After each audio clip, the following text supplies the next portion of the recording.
নমস্কার, আমি প্রবীর। আজ আবারও আমি নিয়ে এসেছি পঞ্চম শ্রেণীর পশ্চিমবঙ্গ বিজ্ঞান মঞ্চের মেধা অন্বেষণ 2024 এর প্রস্তুতি শুরু করে দিয়েছি। আমাদের এটি সপ্তম পর্ব, ক্লাস 5 পশ্চিমবঙ্গ বিজ্ঞান মঞ্চ মেধা অন্বেষণ 2024 পঞ্চম শ্রেণী গণিত।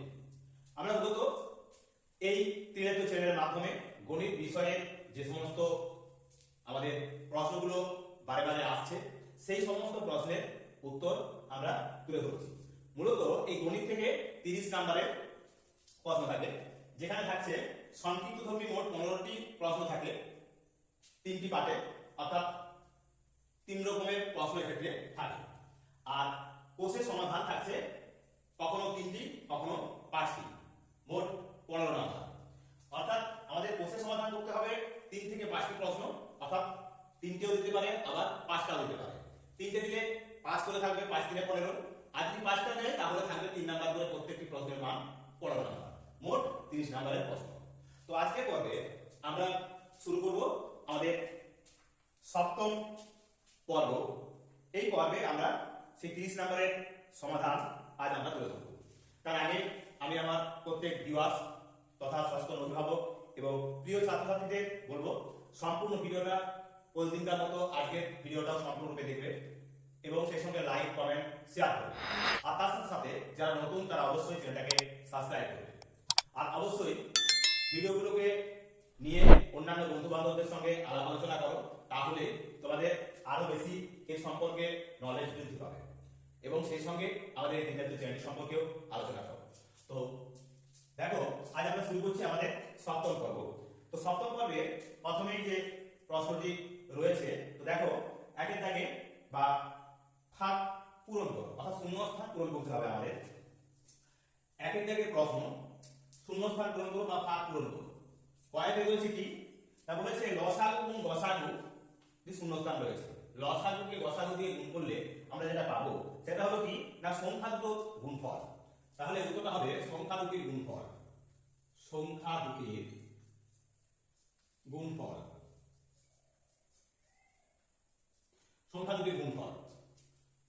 ক্ষয়ের জায়গাতে প্রশ্ন রয়েছে কি ক্রমিক দুটি সংখ্যা সবসময় ড্যাশ সংখ্যা, দুটো ক্রমিক সংখ্যা, ক্রমিক মানে পরপর সংখ্যা, দুটো পরপর সংখ্যা সবসময় কি হবে না তার পরস্পর মৌলিক সংখ্যা হবে, পরস্পর পরস্পর মৌলিক সংখ্যা, পরস্পর মৌলিক সংখ্যা হবে। গয়ের দাগের প্রশ্নে কি রয়েছে, গয়ের দাগেতে বলা আছে 80 থেকে 100 এর মধ্যে ড্যাশটি মৌলিক সংখ্যা আছে। 80 থেকে 100 এর মধ্যে মৌলিক সংখ্যা আছে কত না 83 একটি, 89 একটি আর 97 একটি, মোট তিনটি মৌলিক সংখ্যা আছে। এই তিনটি হলো 80 থেকে 100 এর মধ্যে থাকা তিনটি মৌলিক সংখ্যা। তো দেখো এবার ঘয়ের দাগেতে, ঘয়ের দাগের প্রশ্নে কি বলা রয়েছে, এখানে বলা আছে 7 9 11 এদের সবচেয়ে ছোট সাধারণ গুণিতক কি।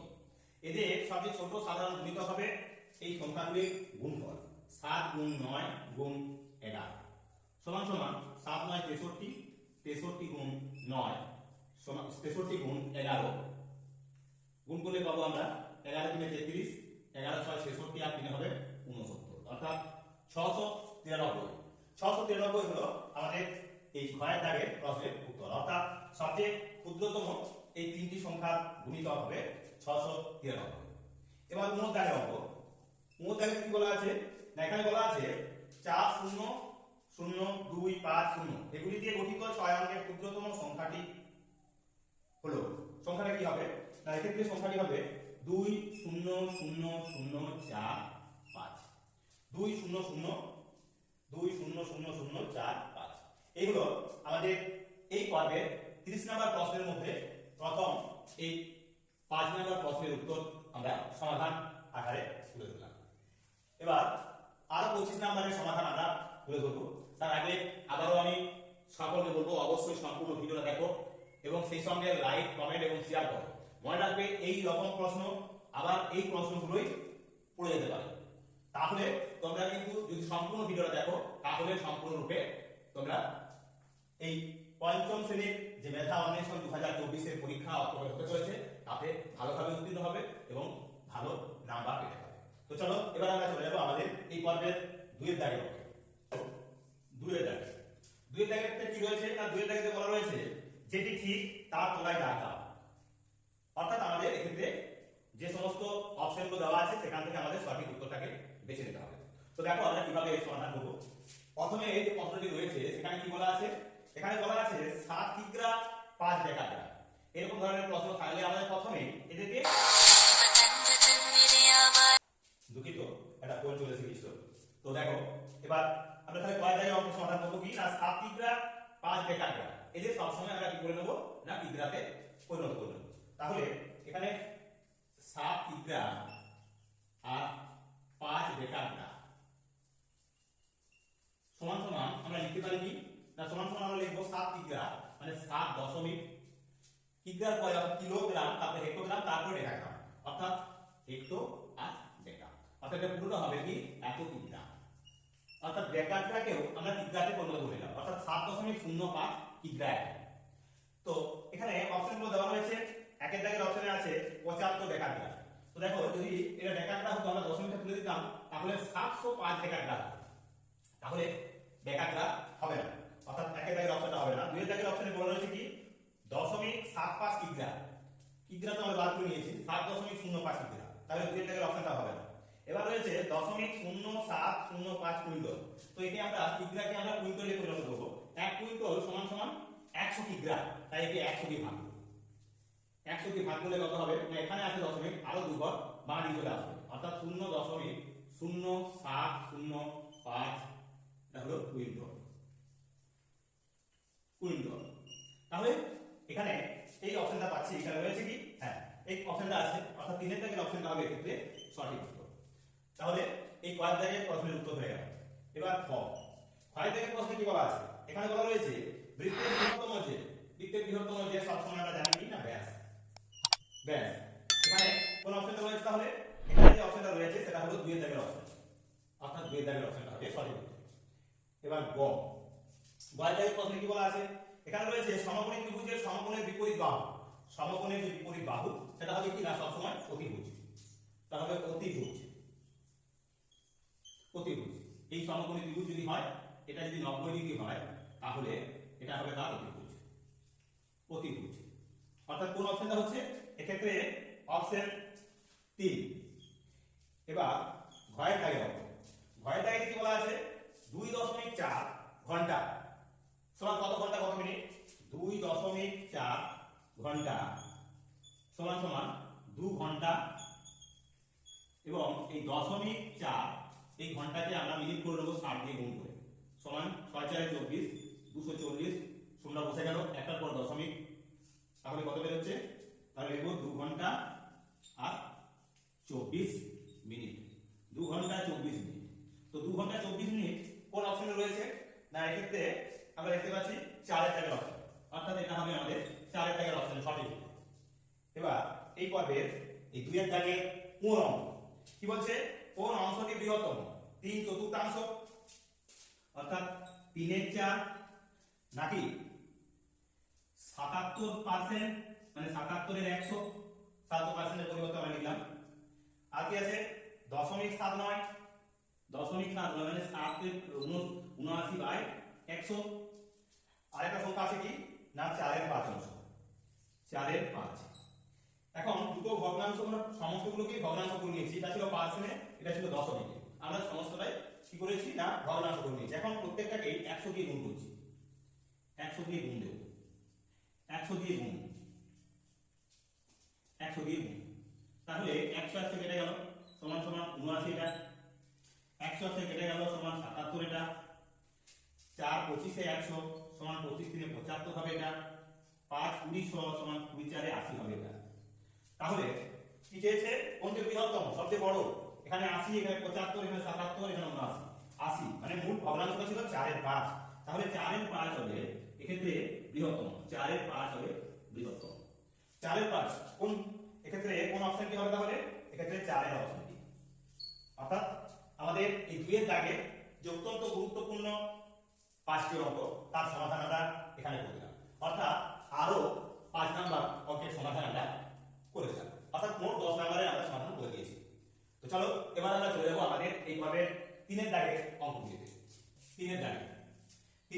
বলা রয়েছে না, এখানে বলা আছে কেবল উত্তরটি লেখো। তো তিনের দাগে কয়েতে অঙ্ক কি, এখানে বলা আছে রম্বসের কর্ণ দুটি পরস্পরকে কি কোণে সমদ্বিখণ্ডিত করে, কি কোণে সমদ্বিখণ্ডিত করে। এটা রম্বসের ছবি আছে, দেখো এটা হলো একটা রম্বস। এই রম্বসের কি না, এর এই বাহুগুলো প্রত্যেকটাই সমান এবং বিপরীত কোণগুলো পরস্পর সমান। এই কোণটা সমান এই কোণটা, এই কোণটা সমান এই কোণটা, বিপরীত কোণগুলো সমান, কিন্তু কোণগুলো এরা সমকোণ নয়। এদের যে কর্ণ, এই কর্ণ অর্থাৎ এই কর্ণ, এই কর্ণগুলো এখানে প্রত্যেকে কি হবে না সমকোণে থাকে, সমকোণে সমদ্বিখণ্ডিত হয়, সমকোণে সমদ্বিখণ্ডিত আকারে থাকে। তাহলে এখানে কি বলা আছে, রম্বসের কর্ণ দুটি পরস্পরকে কি কোণে সমদ্বিখণ্ডিত করে, বলবো সমকোণে, সমকোণে, সমকোণে সমদ্বিখণ্ডিত করে। তাহলে আমাদের ক্ষয়ের দাগের উত্তরটা হয়ে গেল। এবার ক্ষয়ের দাগের প্রশ্নে বলা আছে ত্রিভুজের যে কোনো দুটি বাহুর যোগফল তৃতীয় বাহু অপেক্ষা বৃহত্তর হবে না ক্ষুদ্রতর হবে। ত্রিভুজ অঙ্কন করতে গেলে তার মুখ্য যে শর্ত, সেই শর্তটাই হলো দুটি বাহুর যোগফল অর্থাৎ ক্ষুদ্রতর যে বাহুগুলো তাদের যোগফল সবসময় বৃহত্তম বাহু থেকে বড় হবে অর্থাৎ বৃহত্তর হবে। তাহলে কি হবে না বৃহত্তর হবে, এটা হবে। বৃহত্তর যদি হয় তবে ত্রিভুজ আঁকা সম্ভব, নচেত কিন্তু ত্রিভুজ আঁকা যাবে না। এখন গয়ের দাগের প্রশ্ন, গয়ের দাগের কি বলা আছে, তাহলে এটা বৃহত্তর হবে, বৃহত্তর হবে। এবার গয়েতে রয়েছে 11.011 একে 10,000 দিয়ে ভাগ, 11.011 একে ভাগ করছি অর্থাৎ ভগ্নাংশ আকারে লিখতে পারি 10,000।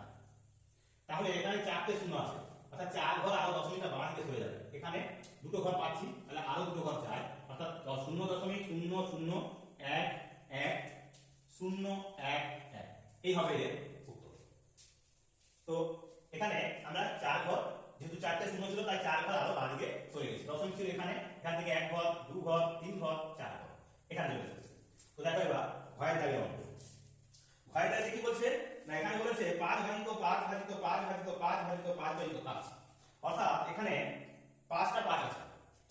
আমরা এর আগে 2 ভাজিত 2 ভাজিত এরকম ধরনের অঙ্ক কিন্তু এই আমাদের দিনাজপুর চ্যানেলের মধ্য দিয়ে তোমাদের জন্য দেখিয়েছি।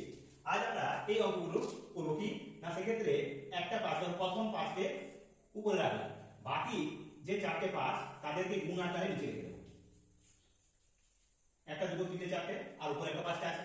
এখন 5 1 কে 5, 5 5 কেটে গেল, তাহলে কি থাকে না উপরে রইল 1 আর নিচে হবে 5 5 25, 5 25 125, এটি হবে সঠিক উত্তর।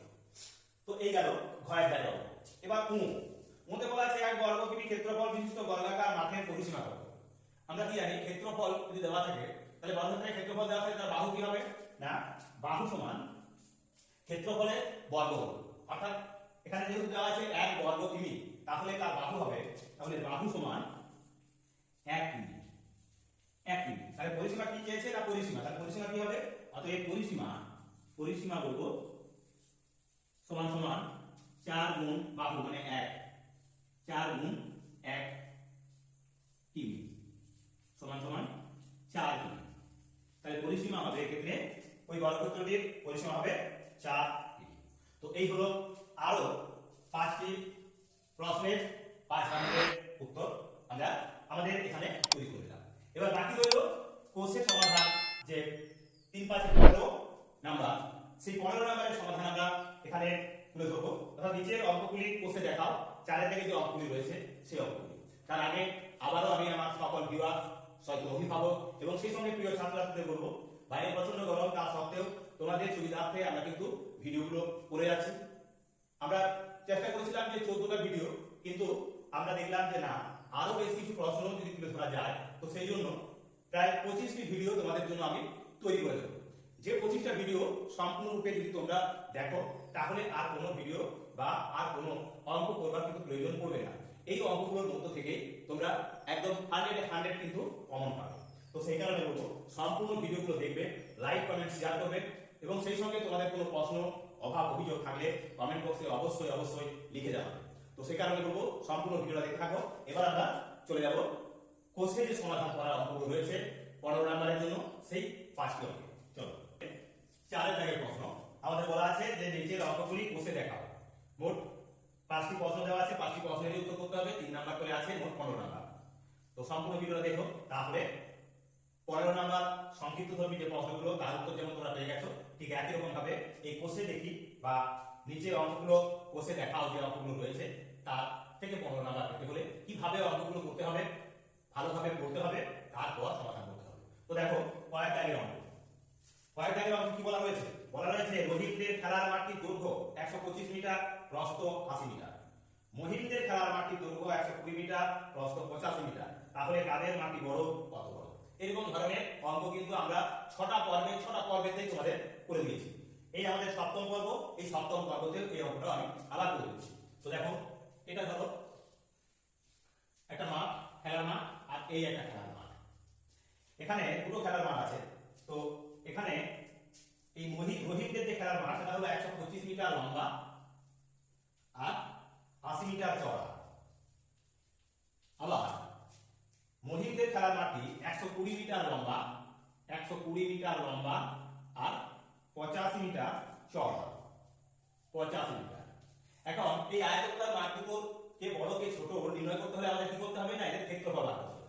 তাহলে এটা ছিল কাদের? না রহিমদের। এটা হলো রহিমদের, রহিম, আর এটা হলো মহিম। তাহলে লিখব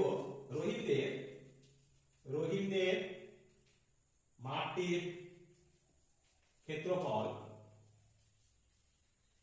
সমান সমান এই দৈর্ঘ্য আর প্রস্থে গুণ করব, অর্থাৎ 125 গুণ 80 সমান সমান কত হচ্ছে?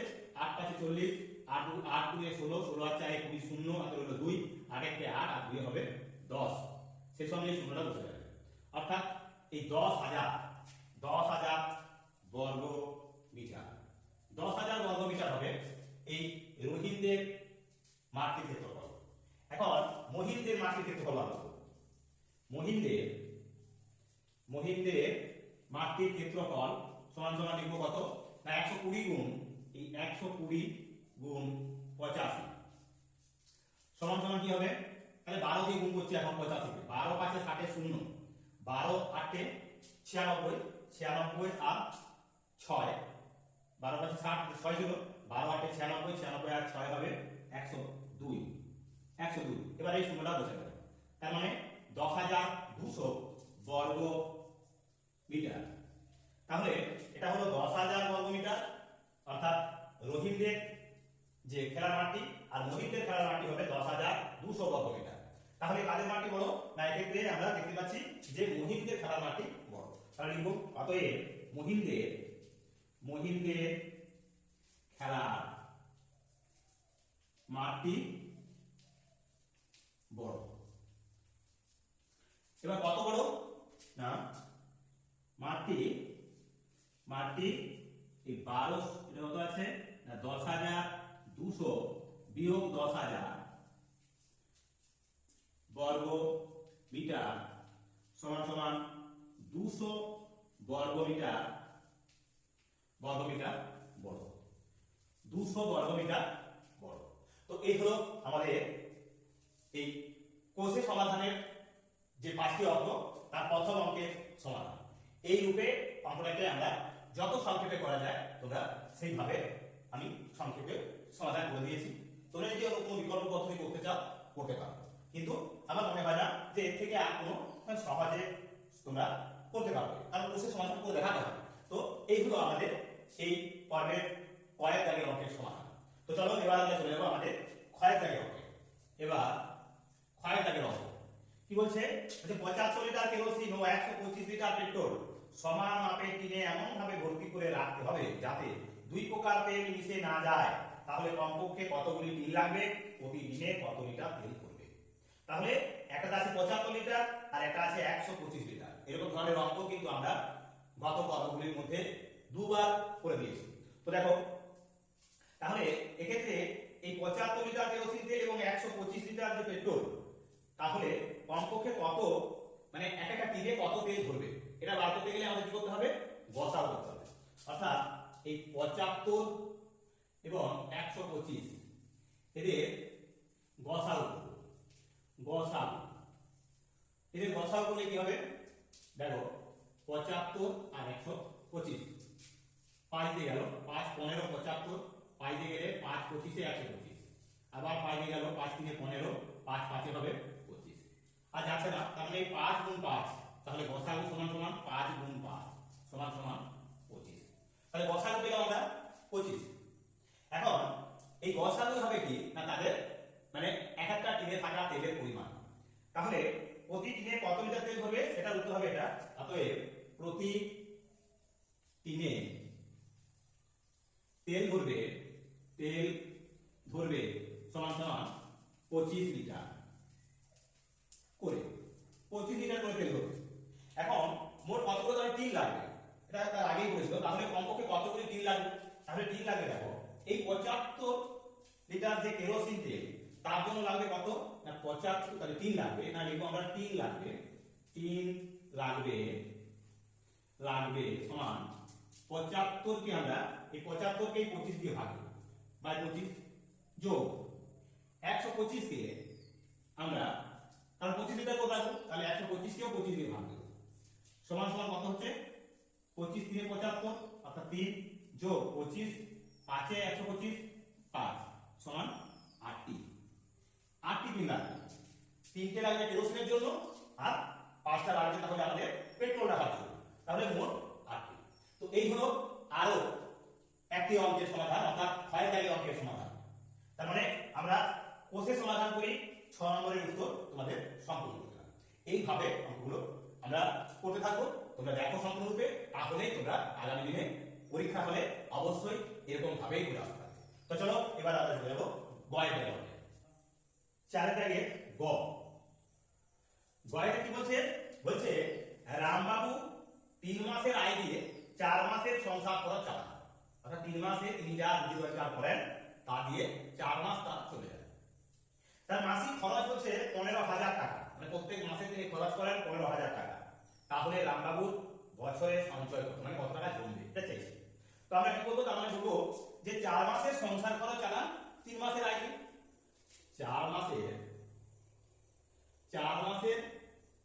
খরচ সমান সমান কি হবে না 3 মাসের আয় যেটা তিনি 4 মাসে খরচ করেন সেটাই হলো 3 মাসের আয় এখন এক মাসের আয় বলতে দিয়েছে কত না 15,000 টাকা তাহলে 15,000 গুণ 4 মাস এক মাসে যদি 15,000 হয় তাহলে 4 মাসে হবে কত সমান সমান কি হলো না 4 15 60 অর্থাৎ 60,000 টাকা 3 মাসের আয় কারণ 60,000 টাকা 3 মাসের আয় 60,000 টাকা হলো 3 মাসের আয় মানে 4 15 60 60,000 টাকাটাই হলো 3 মাসের আয় তাহলে এক মাসের আয় কত অতএব রামবাবুর এক মাসের আয়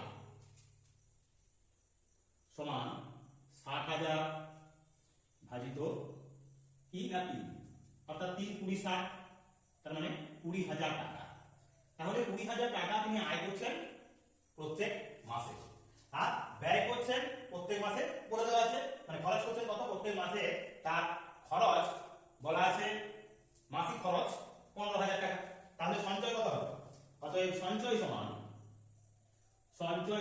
কি হয় না এই আয় থেকে আয় এক মাসের আয় 20,000 তার থেকে আমরা ব্যয়টা বিয়োগ করব ব্যয় কত প্রত্যেক মাসে ব্যয় 15,000 টাকা 15,000 সমান কত পাচ্ছি না 5,000 টাকা 5,000 টাকা অর্থাৎ রামবাবু প্রত্যেক মাসে 5,000 টাকা সঞ্চয় করে এখন প্রশ্নটা যদি বলতো যে রামবাবু বছরে সঞ্চয় কত করেছে তাহলে আমরা কি করবো যেহেতু আমরা পেলাম এটা যা মাসে সঞ্চয় তাহলে বছরে সঞ্চয় কত হবে অতএব রামবাবু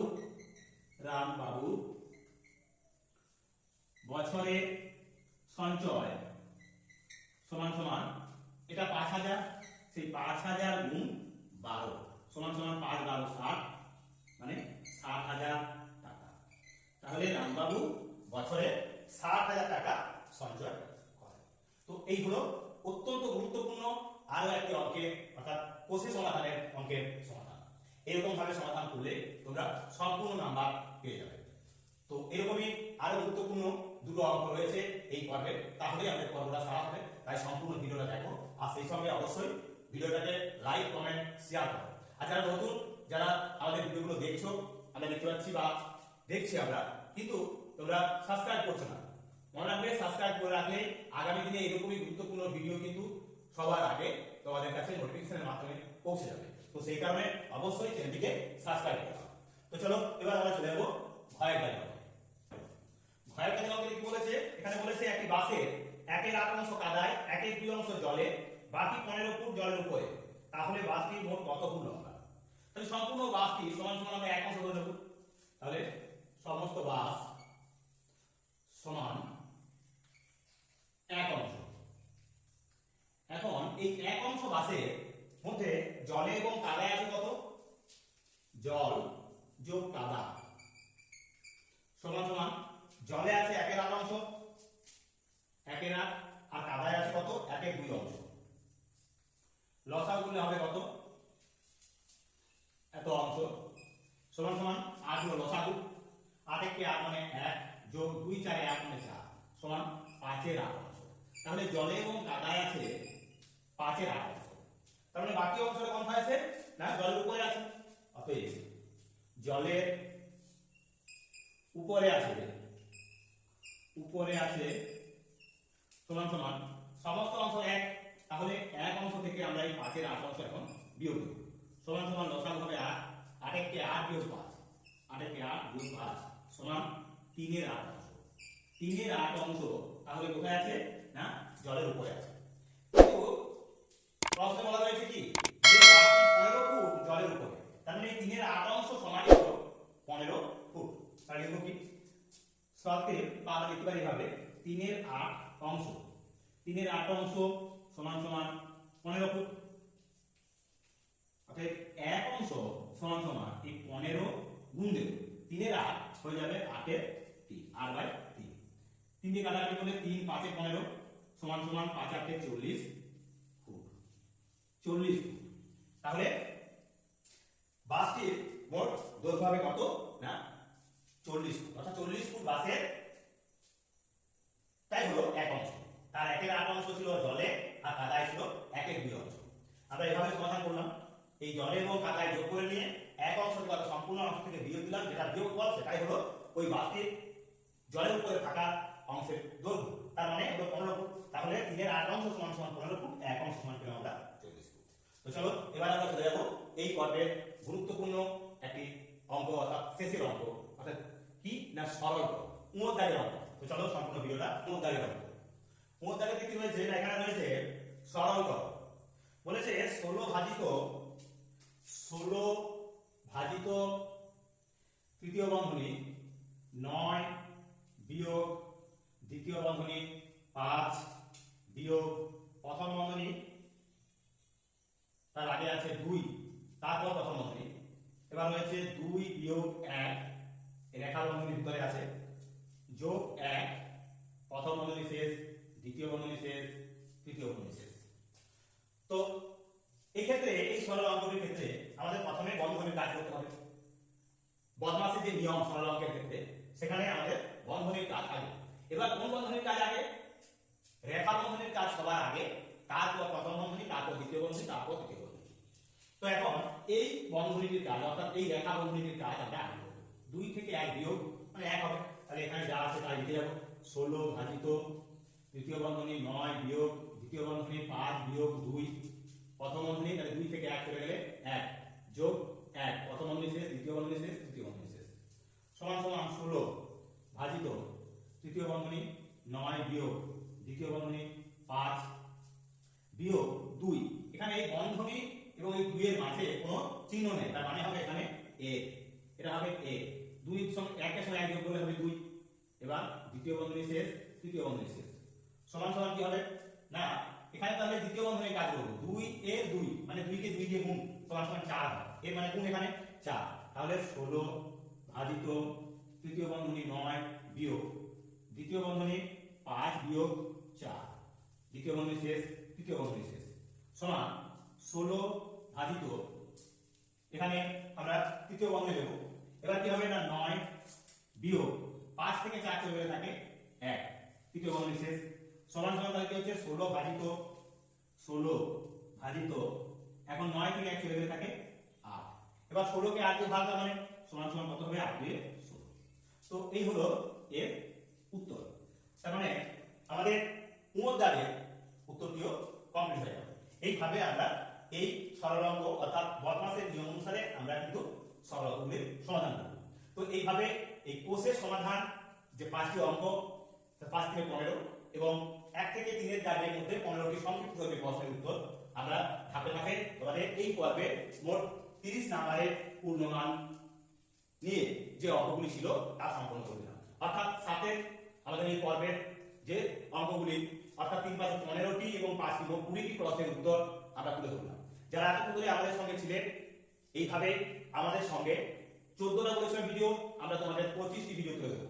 এই 25টি ভিডিও সম্পূর্ণরূপে তোমরা যদি দেখতে পারো বা দেখো তাহলে তোমরা অবশ্যই এই পশ্চিমবঙ্গ বিজ্ঞান মঞ্চ মেধা অন্বেষণ 2024 এর প্রত্যেকটি প্রশ্ন হুবহু কমন পাবে, এটুকু নিশ্চয়তার সঙ্গে তোমরা বিশ্বাস করতে পারো। তো আজকের মতো এখানে ভিডিওটা শেষ করব। শেষ করার আগে আবারও সকলকে বলি যে অবশ্যই লাইক কমেন্ট শেয়ার করো এবং সেই সঙ্গে অবশ্যই চ্যানেলটাকে সাবস্ক্রাইব করো। আবার একটা নতুন ভিডিও নিয়ে আমরা হাজির হয়ে যাব আগামী পর্বে। আজকের মতো এখানে বিদায় নিচ্ছি। নমস্কার।